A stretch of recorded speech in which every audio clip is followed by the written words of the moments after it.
Subscribe करें science with VS channel को और बेल आइकन को दबाएं ताकि आपको मिलते रहें साइंस और मैथ्स के super videos. Hello guys, this is Manpreet और आप देख रहे हैं साइंस विद वीएमएस।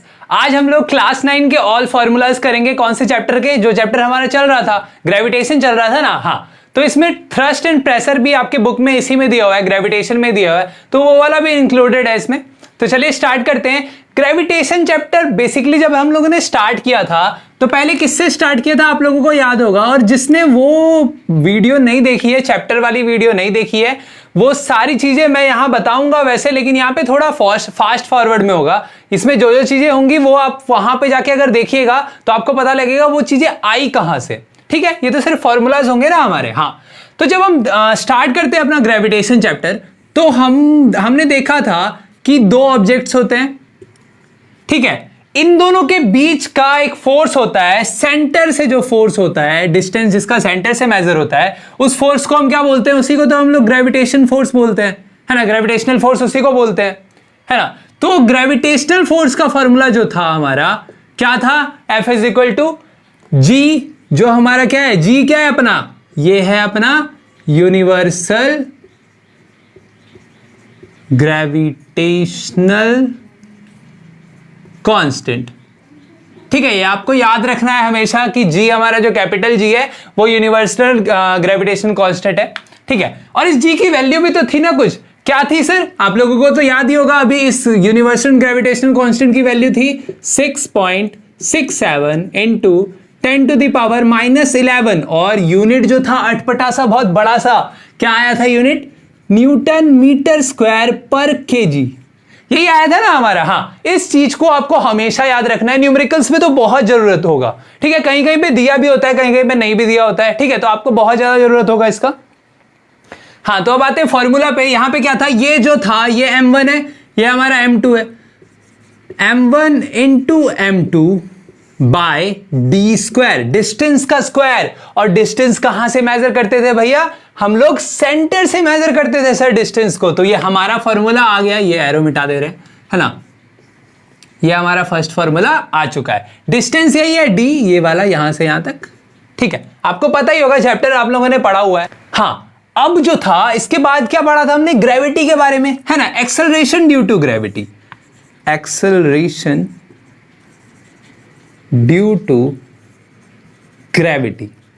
किसी भी प्लैनेट की जो ग्रेविटी है, प्लैनेट ऑफ एनी प्लैनेट, किसी भी प्लैनेट की ग्रेविटी कैसे मेजर करें वो हम लोगों को देखना था। ठीक है, उसके लिए हमको क्या क्या चाहिए होता था? ये हमारा मान लीजिए कोई प्लैनेट है, मान लेते हैं अर्थ ही है, मतलब अर्थ नहीं, कोई भी प्लैनेट है। ठीक है, उसका मास जो है ना वो m है, और रेडियस, दो चीज हमको पता होनी चाहिए।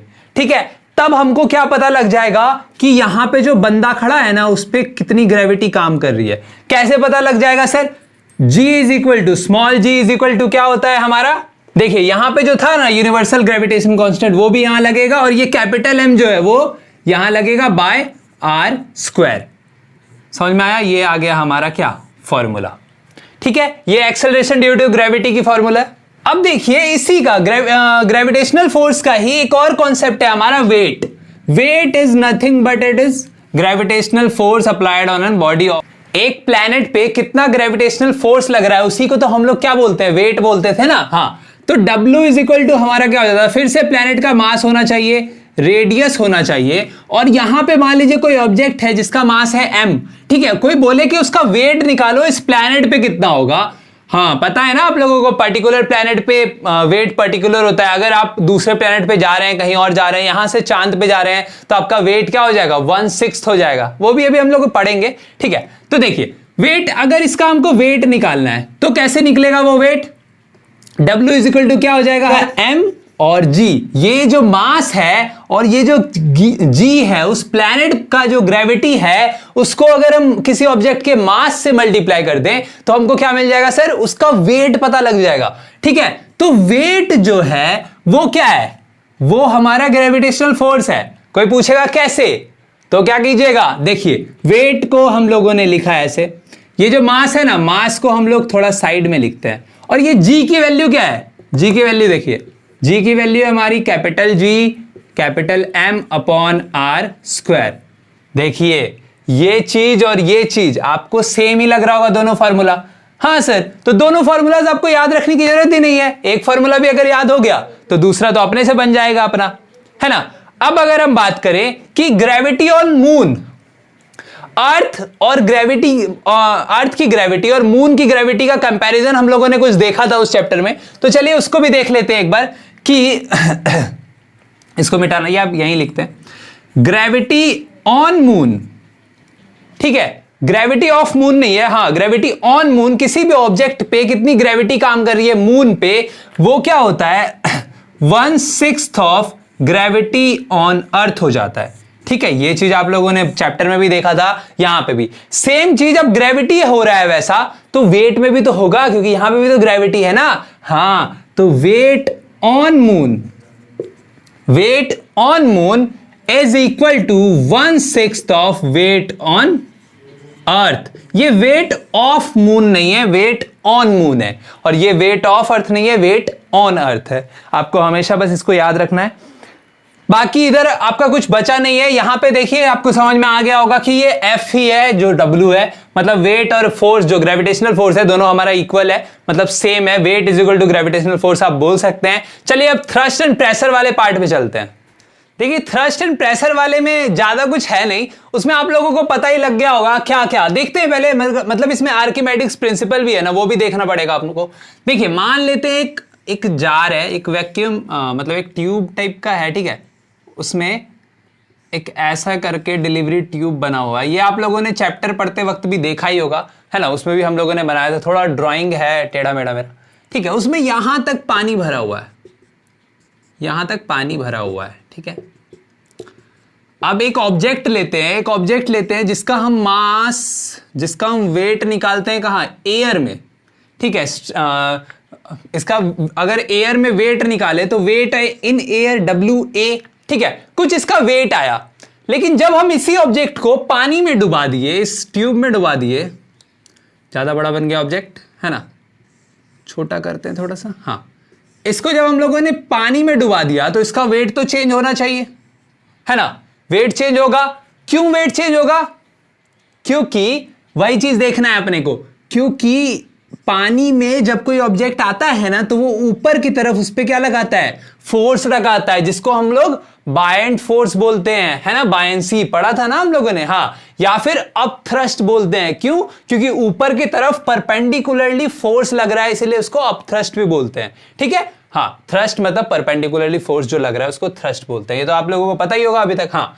तो इसको हम लोग मान लेते हैं FB बायंट फोर्स, ठीक है, और इसका वेट इन वाटर W, ठीक है।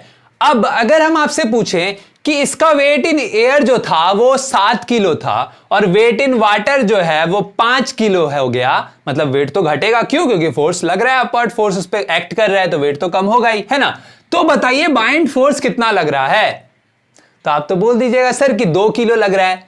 कैसे लग रहा है 2 किलो, हाँ देखिए, तो इससे हमको सिंपल एक फॉर्मूला, नेचुरल फॉर्मूला मिल गया कि FB मतलब बाइंड फोर्स, ठीक है, ऑन द इमर्ज्ड ऑब्जेक्ट, मतलब इस पे कितना बाइंड फोर्स लग रहा है, वो किसके इक्वल होगा, weight in air minus weight in water.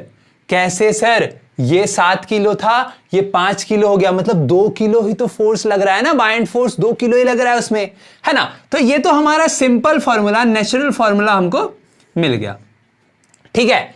और एक चीज, क्या एक चीज, यहां पे जब ये ऑब्जेक्ट डूबा, पानी में डूबा, तो पानी भी तो इससे निकला होगा ना, हाँ। तो मान लीजिए यहां पे हम लोगों ने एक कंटेनर रखा जिसमें टिप टिप करके अपना पानी भर चुका है, ठीक है। अब ये पानी जो भरा है, क्या ये वाला वॉल्यूम, देखिए वेट नहीं बोल रहा हूं, ये जो डूबा हुआ इमर्ज्ड पार्ट है उसका वॉल्यूम और इस वाटर का, डिस्प्लेस्ड वाटर का वॉल्यूम सेम होगा, बिल्कुल सेम होगा। दोनों का वॉल्यूम अगर आप देखिएगा ना तो दोनों का वॉल्यूम सेम होगा, ठीक है। लेकिन by Archimedes principle, Archimedes sir ने बोला हमको कि ये जो डिस्प्लेस्ड वाटर है ना, वेट ऑफ डिस्प्लेस्ड वाटर, वो क्या होगा, इस वाले के इक्वल होगा, समझे। When an object immersed into the water, the displaced water is always and always equal to the buoyant force acting on it by the water. समझ में आया? हाँ, समझ में आ गया होगा, मैंने चैप्टर में भी बताया था, वो वीडियो देख लीजिए, बहुत अच्छे से समझ में आएगी। तो बाय आर्किमेडिस प्रिंसिपल हमको एपी सर से पता लगा, मतलब एपी से पता लगा कि डिस्प्लेस्ड वाटर क्या होगा, वेट ऑफ डिस्प्लेस्ड वाटर वो किसके इक्वल होगा, बायंट फोर्स के इक्वल होगा। बोला कीजिए, बोलिएगा ना तो कॉन्फिडेंस आता है मेरे अंदर। हाँ, तो चलिए, ये तो बच्चे वाला चीज था। अब इसके बाद क्या आता है, हाँ, अब मान लीजिए इसमें डेंसिटी वगैरह भी है ना। तो डेंसिटी तो आप लोगों ने बचपन से ही पढ़ा हुआ है कि सर डेंसिटी, थोड़ा अच्छे से लिखते हैं, इज इक्वल टू होता है, क्या होता है, मास बाय, बोलो भाई, वॉल्यूम, है ना। ये हमारा डेंसिटी का फॉर्मूला है, इसको हमको मतलब सर्किल या स्क्वायर करने की भी जरूरत नहीं है।